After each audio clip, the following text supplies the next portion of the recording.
Supreme court ने बरकी खरीदी से मुताल्लिक तहकीकात कर रहे कमीशन के सदनशीन नरसिम्हा रेड्डी को हटाने की तेलंगाना हुकूमत को हिदायत दी है।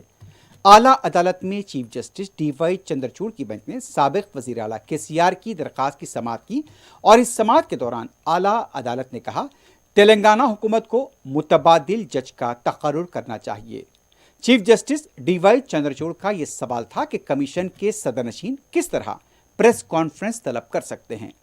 उन्होंने नरसिम्हा रेड्डी की तरफ से प्रेस कॉन्फ्रेंस को नामुनासिब करार दिया।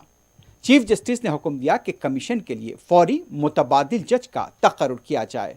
वाज़ेह है कि आंध्र प्रदेश में नहीं बल्कि तेलंगाना के साबिक वज़ीर आला के चंद्रशेखर राव ने नरसिम्हा रेड्डी कमीशन को लेकर सवाल उठाए थे और यह भी कहा था कि यहाँ पर जानिबदारी बरती जा रही है।